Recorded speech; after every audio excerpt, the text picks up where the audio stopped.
السلام علیکم ورحمۃ اللہ وبرکاتہ۔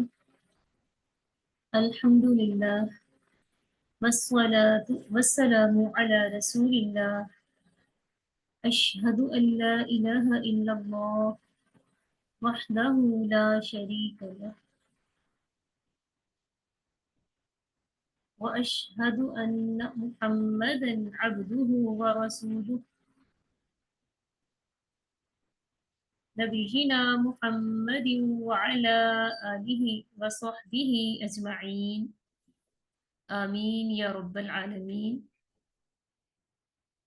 جی، سب سے پہلے تو آپ سب کو رسول اللہ صلی اللہ علیہ وسلم کی وصیت کے مطابق ملخص علوم الشرعیہ کورس کے تعلیم الحدیث سبجیکٹ میں خوش آمدید۔ اللہ تعالیٰ سے دعا ہے اللہ تعالیٰ ہمیں مل کر اس کلاس کا بطور خاص تعلیم الحدیث کا حق ادا کرنے کی توفیق عطا فرمائے، آمین یا رب العالمین۔ جیسا کہ آپ کو ہم نے بتایا تھا کہ حدیث کی اس سبجیکٹ میں ہم بلوغ المرام من ادلۃ الاحکام سے کتاب الجامع پڑھیں گے۔ تو آج ہم انشاءاللہ باقاعدہ طور پر اپنے سبق کا آغاز کرتے ہیں، جس میں پہلا باب ہے باب الادب۔ ٹھیک ہے، باب الادب سبق نمبر 1۔ تو انشاءاللہ آج کے سبق میں ہم کیا سیکھیں گے؟ حقوق العباد، یعنی بندوں پر حقوق کیا ہیں، نعمتوں پر شکر، کہ اللہ تعالیٰ کی نعمتوں پر شکر کس قدر ضروری ہے، اور نیکی کیا چیز ہے، کون سے کام نیکی ہیں اور کون سے کام گناہ کے ہیں، سرگوشی کا کیا حکم ہے، مجلس کے آداب کیا ہے، اسی طرح کھانا کھانے کے بعد ہاتھ صاف کرنے کا حکم کیا ہے، اور پھر سلام کا طریقہ کار کیا ہے۔ تو انشاءاللہ آج کے سبق میں ہم ان پوائنٹ کو سیکھیں گے۔ ایک منٹ جی، تو ہم بات کر رہے تھے کتاب الادب کی۔ سب سے پہلے ہمیں یہ جان لینا چاہیے کہ ادب کیا چیز ہے، ادب کیا ہوتا ہے۔ ادب کا معنی ہوتا ہے اچھی عادات۔ شرعی لحاظ سے ادب یہ ہے کہ ہم مکمل طور پر اسلام کے احکامات کو اس طرح سے اپنی زندگی میں ان کو شامل کریں کہ وہ ہماری عادت بن جائے، ایک فطرتی عادت بن جائے ہماری اسلام کے احکام کو فالو کرنا، تو اسی کا نام ادب ہے۔ تو پھر سب سے پہلے ہمیں یہ دیکھنا ہے کیا ہم مؤدب ہیں، ہم باادب ہیں۔ بس یہ دیکھ لیجئے کیا ہم اسلام کو فالو کر رہے ہیں، اس کے مکمل احکام پر عمل کرنا ہماری عادت میں ہے۔ اگر ایسا ہے تو ہم باادب ہیں، اگر ایسا نہیں ہے تو پھر ہم باادب نہیں ہیں، پھر ہمیں اس پر غور و فکر کی ضرورت ہے۔ ٹھیک ہے، تو انشاءاللہ ہم آج ایسے ہی چند آداب سیکھیں گے۔ اللہ تعالیٰ نے قرآن پاک میں نبی علیہ السلام کو فرمایا ہے نا کہ وَإِنَّكَ لَعَلَىٰ خُلُقٍ عَظِيمٍ، اور آپ اخلاق کے اعلیٰ رتبے پر فائز ہیں۔ تو اسی طرح جب ابن ہشام رضی اللہ تعالی عنہ نے حضرت عائشہ رضی اللہ تعالی عنہا سے نبی علیہ السلام کے اخلاق کے بارے میں پوچھا تو انہوں نے کیا جواب دیا؟ یہی کہا تھا نا کہ کیا تم نے قرآن نہیں پڑھا، یا تم قرآن نہیں پڑھتے کیا؟ تو انہوں نے کہا نہیں، ایسی تو بات نہیں ہے، قرآن تو میں پڑھتا ہوں۔ تو حضرت عائشہ رضی اللہ تعالی عنہا انہوں نے کہا کہ آپ صلی اللہ علیہ وسلم، قرآن ہی تو آپ کا اخلاق ہے، یعنی قرآن میں اللہ تعالیٰ نے جو احکامات دیے ہیں نبی علیہ السلام ان پر پورا پورا عمل کرتے تھے، ہر ایک بات پر، ہر ایک پوائنٹ پر۔ تو اسی چیز کو قرآن نے آپ کا اخلاق کہا ہے، اور یہی چیز ادب ہے، اسی پر چلنے والا باادب ہے، مؤدب ہے۔ تو اگر ہم بھی باادب بننا چاہتے ہیں، مؤدب بننا چاہتے ہیں، بااخلاق بننا چاہتے ہیں، تو پھر ہمیں بھی قرآن و سنت کو فالو کرنا ہے۔ تو انشاءاللہ اس کلاس کا مقصد بھی یہی ہے کہ ہم دین کی تعلیم حاصل کریں اور پھر اس پر عمل کرتے ہوئے دوسروں تک بھی پہنچائیں۔ اس لیے ہم نے بلوغ المرام سے خاص کر کتاب الجامع کو اختیار کیا ہے، تاکہ ہمیں معاشرتی آداب معلوم ہو سکیں۔ تو یہ دیکھتے ہیں کہ نبی علیہ السلام اپنی امت کو کیسے ادب سکھا رہے ہیں۔ عن ابی ہریرہ رضی اللہ تعالی عنہ قال قال رسول اللہ صلی اللہ علیہ وسلم حق المسلم علی المسلم ست۔ حق ہے علی المسلم مسلمان کا، علی المسلم کسی مسلمان پر، ست 6، یعنی ایک مسلمان کے دوسرے مسلمان پر 6 حقوق ہیں۔ کون کون سے؟ آپ نے ان کی وضاحت فرما دی۔ اذا لقیتہ فسلم علیہ، اذا جب لقیتہ تم ملے اس سے، فسلم علیہ تو سلام کر اسے۔ یہ نہیں ہے کہ اس کو دیکھ کر منہ پھیر لو، بلکہ کیا کہا؟ جب کسی سے سامنا ہو تو اسے سلام کرو۔ دوسری بات، وَإِذَا دَعَاكَ جب وہ تمہیں بلائے، فَأَجِبْهُ تو اسے جواب دو۔ وَإِذَا اور جب اسْتَنصَحَكَ وہ تم سے خیر خواہی طلب کرے، فَانصَحْهُ تو تم اس کی خیر خواہی کرو۔ یا وہ تم سے کوئی مشورہ طلب کرے تو تم اسے اچھا مشورہ۔ وَإِذَا اور جب عطس وہ چھینکے یا اسے چھینک آئے یا وہ چھینک لے، فحمد اللہ تو وہ الحمدللہ کہے، فشمتہ تو اس کو جواب دو۔ وَإِذَا اور جب مرض وہ بیمار ہو، فعودہ تو اس کی عیادت کرو۔ وَإِذَا مات اور جب وہ فوت ہو جائے، فاتبعہ تو اس کے جنازے کے پیچھے چلو۔ یعنی جب اس کا جنازہ اٹھتا ہے تو تم بھی اس کے جنازے میں شریک ہو، اس کی نماز جنازہ میں تم بھی شریک ہو۔ رواہ مسلم۔ کیا مفہوم ہے اس حدیث کا؟ آپ نے بتا دیا ہے کہ ایک مسلمان کے دوسرے مسلمان پر 6 حق ہیں۔ کیا کیا ہے؟ کہ جب آپ میں سے کوئی کسی سے ملے، کسی سے سامنا کرے تو اسے سلام کرے۔ سلام یہ اللہ تعالیٰ کا نام ہے، جیسا کہ قرآن پاک میں ہے الملک القدوس السلام المؤمن المہیمن، تو وہاں لفظ سلام آ رہا ہے نا، تو سلام تو اللہ تعالیٰ کا نام ہے۔ تو جب کوئی کہتے ہیں السلام علیکم، کیا مطلب ہوتا ہے؟ کہ سلام آپ کی نگہبانی کرے۔ اسی طرح سلام کا معنی سلامتی بھی ہے، ہر طرح کے عیب سے پاک ہونا۔ تو السلام علیکم، سلامتی ہو آپ پر، یعنی کسی کو سلامتی کی دعا دینے کا یہ مطلب ہوتا ہے کہ آپ مجھ سے ڈرے نہیں، میں آپ کو کوئی نقصان نہیں پہنچاؤں گا۔ ایسا ہی ہے نا، ہم اسی کے لیے دعا کرتے ہیں نا، اسی کو دعا دیتے ہیں جس کے بارے میں ہمارے دل بہت صاف ہوتے ہیں، ہم ان سے محبت کرتے ہیں، ہے نا۔ تو جب کسی سے سلام کیا جاتا ہے، کسی کو سلام پیش کیا جاتا ہے، تب بھی یہی مقصد ہوتا ہے کہ آپ پریشان نہ ہو، ہم آپ کے لیے دعا گو ہیں، اللہ تعالیٰ آپ کی حفاظت کرے۔ لیکن آج کے زمانے میں کیا چیز ہے، ایک دوسرے سے آمنا سامنا ہو جائے نا تو ہم کہتے ہیں لو اس نے بھی تو مجھے دیکھا ہی تھا نا، اس نے کون سا مجھے سلام کیا جو میں اسے کرتا۔ حالانکہ ہمیں معلوم ہے کہ ایک مسلمان کے دوسرے پر حق ہے، اگر ایک کا حق ہوتا ہے تو دوسرے کا فرض ہوتا ہے، اگر وہ نہیں اپنا فرض پورا کر رہا تو ہمیں تو کرنا ہے نا۔ یا پھر اگر وہ جہنم میں جا رہے ہیں تو ہم یہ کہیں گے ہاں بھی وہ بھی تو جا رہا ہے، میں بھی جاتا ہوں جہنم میں، کیا ایسا کوئی کہتا ہے؟ ایسا کوئی بھی سوچ بھی نہیں سکتا، لیکن ایسا ہم ضرور کہتے ہیں